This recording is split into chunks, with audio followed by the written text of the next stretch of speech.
बिस्मिल्लाहिर्रहमानिर्रहीम। अस्सलाम वालेकुम व्यूअर्स। आज की रेसिपी बहुत ही मज़े की बनने वाली है, बहुत ही मज़ेदार ब्यूटीफुल सा। आज बनाएंगे मकई के आटे से फुल्का।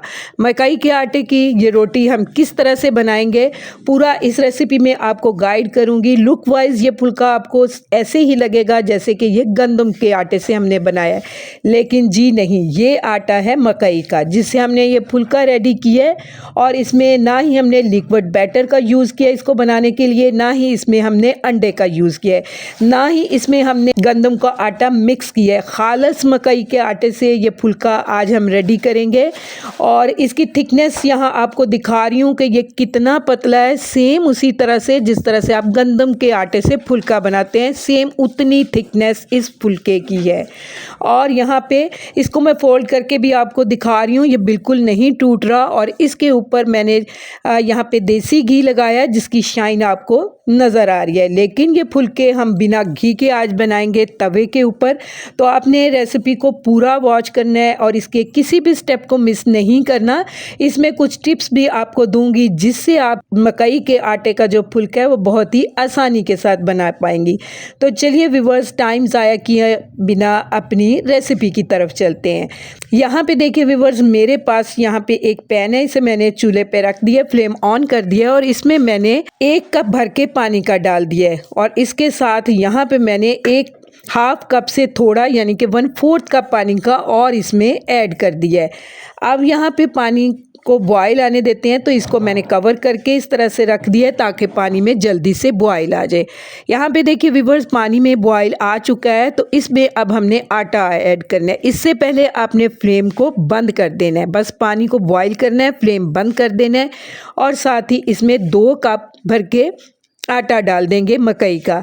यहाँ पे मैंने जिस कप से पानी ऐड किया था उसी कप से 2 कप हमने इसमें आटे के डाल देने हैं। अच्छी तरह से यहाँ पे मिक्स कर लेना है और इसे कवर करके हमने छोड़ देना है 10 मिनट के लिए। यहाँ पे देखिए व्यूअर्स, 10 मिनट के बाद यहाँ पे हमने इस आटे को अब गूंदना है। तो इसके लिए यहाँ पे मैं आटा जिस बर्तन में गूंदती हूँ, ये मिट्टी की मेरे पास परात है, इसके अंदर मैं आटा गूंदती हूँ। तो इसी के अंदर मैंने सारा आटा डाल दिया है। यहाँ पे आपको बैटर काफ़ी लगेगा जैसे खुश्क खुश्क है और आपको लगेगा ये आटा नहीं गूंद पाएगा, तो ऐसी कोई बात नहीं है। आपने इस तरह से आटे को गूंदना है। ये देखिए, हथेली की हेल्प से आप आटे को गूंदेंगे मसलते हुए। इस तरह से आपने आटे को 6 से 7 मिनट तक गूंदना है। और जिस तरह आप वीडियो में देख रहे हैं, पूरा आपने इसको इसी तरह से फॉलो करना है और मसलते हुए आटे को गूंद लेना है। यहाँ पे मसलसल आटे को गूंदते हुए मुझे हो गए हैं तकरीबन 5 मिनट। और यहाँ पे देखिए कितना अच्छा सा आटा हमारा यहाँ पे लेसदार सा होने लगा है और काफ़ी ये आटा सॉफ्ट भी है। और इसमें क्रैक्स जो होते हैं वो इस तरह मसलते हुए जब आप गूंदते हैं तो कम हो जाते हैं। और जब तेज़ गर्म पानी में आप मकई के आटे को डालते हैं तो उसमें से भी आटे में लचक पैदा होना शुरू हो जाती है। अब यहाँ पे देखिए, मैंने इसके ऊपर 1 टीस्पून भर के ऑयल का डाल दिया है ताकि आटा हमारे बर्तन के साथ या फिर हमारे हाथों के साथ बहुत ज़्यादा चिपके नहीं। यहाँ पे देखिए, इसके बाद तो आटे की शान ही बदल गई है और बहुत ही आटा अच्छा सा हो गया है सिर्फ 1 टीस्पून ही ऑयल डालने से। और इतना सॉफ्ट और क्रैक फ्री ये आटा हमारा यहाँ पे रेडी हुआ है। 2 मिनट तक मज़ीद मैंने इसे इस तरह से गूंद लिया है।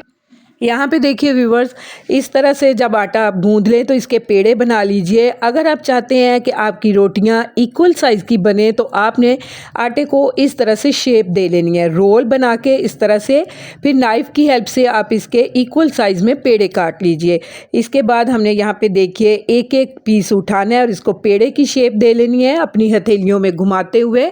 तो यहाँ पे देखिए मैंने शेप दे के पेड़ों को इस तरह से रख लिया है। यहाँ पे इनको कवर करके साइड पे रखेंगे, थोड़ा सा आटा डस्ट करेंगे सरफेस पे और एक पेड़ा उठाएंगे। पहले अपने पेड़े को हाथों की हेल्प से इस तरह से थोड़ा सा बड़ा कर लेना है। ये स्टेप आपने लाजमी से करना है, डायरेक्ट बेलन मत चलाइएगा। अब यहाँ पे इसके बाद बेलन की हेल्प से आप जितना पतला इसको बेलना चाहते हैं बेल लीजिए, ये बिल्कुल नहीं टूटने वाला। यहाँ पे मैं आपको दिखा रही हूँ, देखिए कितना अच्छा सा मैंने इसे बेल लिया है। अब इस बेली हुई रोटी को हमने इस तरह से एक प्लेट में रख देना है और इसी तरह 1 बाय 1 मैं सारी रोटियाँ बेल के इस प्लेट के अंदर रखती जाऊँगी। यहाँ पे देखिए व्यूअर्स, मैंने सारी रोटियाँ बेल ली हैं। इसे मैं फ़ोल्ड करके भी आपको दिखा रही हूँ, बिल्कुल नहीं टूटेंगी ये। टेंशन फ्री होके आप इस रेसिपी को ट्राई कर सकते हैं। यहाँ पे इसके पकाने के प्रोसेस की तरफ चलते हैं। तो यहाँ पे आपने फुल फ्लेम पे तवे को रखना है और अच्छी तरह से आपका तवा यहाँ पे प्री हीट होना चाहिए, तभी आप इसके ऊपर रोटी डालेंगे। रोटी पकने का टाइम सिर्फ 1 से 1.5 मिनट में ये रोटी बहुत ही अच्छे से पक जाती है। इससे ज़्यादा टाइम नहीं लगता, इसीलिए आप रोटियां सारी पहले से बेल लीजिए, फिर 1 बाय 1 इनको पकाते जाइए। यहाँ पे फ्लेम को बिल्कुल आपने लो पे नहीं रखना, वरना रोटी अकड़ जाएगी, रोटी सॉफ्ट नहीं बनेगी। आपने इन रोटियों को हाई फ्लेम पे ही कुक करना है। यहाँ पे एक साइड से पक गई है, आपने रोटी वाला रुमाल लेना है और साइडों से इस तरह से दबाते हुए आपने इसे सेक लेना है। आप डायरेक्ट रोटियां चूल्हे पे भी सेक सकती हैं, तवे के बिना भी, वो भी मैं आपको दिखाती हूँ। यहाँ पे देखिए साइडों से इस तरह दबाते हुए मैंने इसे सेक लिया है। हमारी रोटी यहाँ पे फूलना शुरू हो गई है और बहुत ही सॉफ्ट सा इस तरह से फुल्का बनता है। दोनों साइडों से मैंने इसी तरह से इसे पका लिया है। इसे रख लेते हैं। अब दूसरी रोटी पकाते हैं। यहाँ पे देखिए मैं चूल्हे पे इसे सेक के आपको दिखा रही हूँ। बहुत ही अच्छी सी रोटी यहाँ पे हमारी सिक रही है। इसी तरह से मैं सारी रोटियाँ बना के आपको दिखाती हूँ। यहाँ पे देखिए व्यूअर्स, मैंने सारी रोटियाँ यहाँ पे पका के रख ली हैं। अब इनके ऊपर थोड़ा सा हम लगाएंगे देसी घी या फिर मक्खन आप लगा सकते हैं और इन्हें इस तरह से फोल्ड करके किसी रुमाल में रख लीजिए। काफ़ी देर तक ये रोटियां सॉफ्ट ही रहती हैं। यहाँ पे एक रोटी मैं आपको तोड़ के भी दिखा रही हूँ, ये कितनी सॉफ्ट है। इसे फोल्ड करके भी मैंने आपको दिखाया, ये बिल्कुल नहीं टूटी। तो यहाँ पे मैंने रोटियों को साग के साथ सर्व किया है। रेसिपी को आपने ज़रूर से ट्राई करना है और मुझे फीडबैक देना है कि आपने ये रोटियां बनाई तो आपकी रोटियां कैसी बनी हैं। उम्मीद करती हूँ आपको मेरी पसंद आएगी। रेसिपी पसंद आए तो इसे ज़रूर से लाइक कीजिएगा और अगर आप मेरे चैनल पे नए हैं तो काइंडली मेरे चैनल को सब्सक्राइब भी कीजिएगा। अपना और अपने प्यारों का बहुत ज़्यादा ख्याल रखिएगा। मिलते हैं नेक्स्ट वीडियो में बहुत ही अच्छी सी रेसिपी के साथ। तब तक के लिए अल्लाह हाफिज़।